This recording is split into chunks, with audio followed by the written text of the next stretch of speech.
भारत की बड़ी सियासी जमात कांग्रेस के सीनियर रहनुमा राहुल गांधी मुहाफिजों के बगैर पेंगोंग झील जा पहुंचे। गाड़ी पर जाने के बजाय राहुल गांधी अकेले खुद ही मोटरसाइकिल चलाते हुए घर से निकल पड़े। भारतीय पार्लियामेंट में अपोजिशन लीडर का अहम किरदार निभाने और मोदी सरकार को टफ टाइम देने वाले राहुल गांधी से जब सवाल किया गया तो उन्होंने बताया कि वो वालिद और साबिक वजीर-ए-आज़म राजीव गांधी का यौम पैदाइश मनाने के लिए मोटरसाइकिल पर पेंगोंग झील पहुँचे हैं। सोशल मीडिया प्लेटफॉर्म इंस्टाग्राम पर राहुल गांधी ने लिखा कि हमारे रास्ते में पेंगोंग झील है, जिसके बारे में वालिद कहते थे कि ये दुनिया की खूबसूरत तरीन जगहों में से एक है।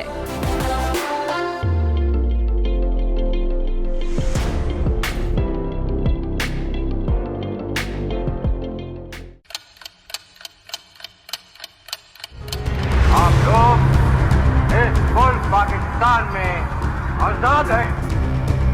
सहाफती उसूलों पर कारबंद बोल न्यूज ने रखी रिवायत बरकरार। बोल न्यूज की जानिब से देखने वालों को यौम आजादी की बेहद मुबारकबाद। मुल्क भर से जश्न आजादी की तकरीबात बोल ने दिखाई अपनी स्क्रीन पर। पाकिस्तान के 76वें यौम आजादी का जश्न बोल ने सुनाई पाकिस्तान जिंदाबाद के नारों की गूंज।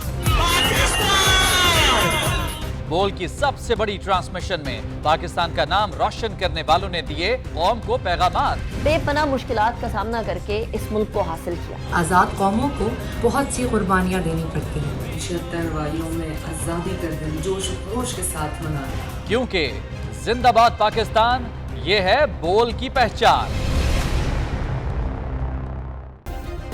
सब्सक्राइब करें और बेल दबाएं ताकि कोई खबर रह न जाए।